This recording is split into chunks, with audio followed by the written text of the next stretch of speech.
The battles on college campuses across the country as police are called in to crack down on pro-Palestinian protesters. New York University among the latest, where police cleared out a tent encampment, and ABC's Phil Lipoff is there this morning. Good morning, Phil.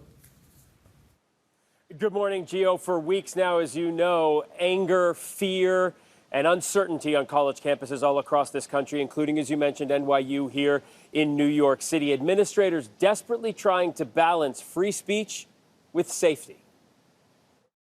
Overnight, new campus protest clashes, 2,400 arrests across 46 U.S. colleges since April 17th.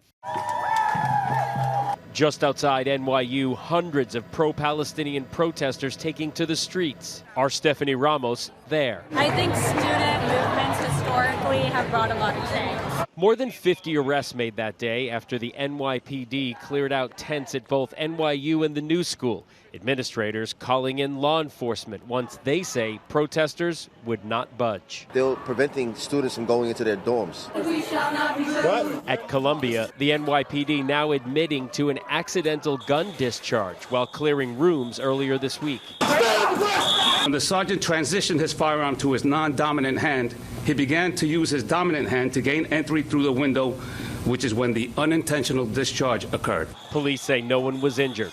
The university president speaking out Friday for the first time since she approved the NYPD action. We tried very hard to resolve the issue of the encampment through dialogue. The university made a sincere and good offer, but it was not accepted. In Illinois, tensions flaring at the University of Chicago as a group of counter-protesters approached a pro-Palestinian encampment chanting USA.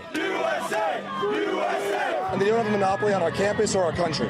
The school preparing to intervene to remove the encampment, saying protesters have created a systemic disruption on campus. All of this as schools are planning graduations. Some students at Ohio State say they are thrilled their school is moving forward with commencement. It's just great that OSU is putting us first. That's how it always should be.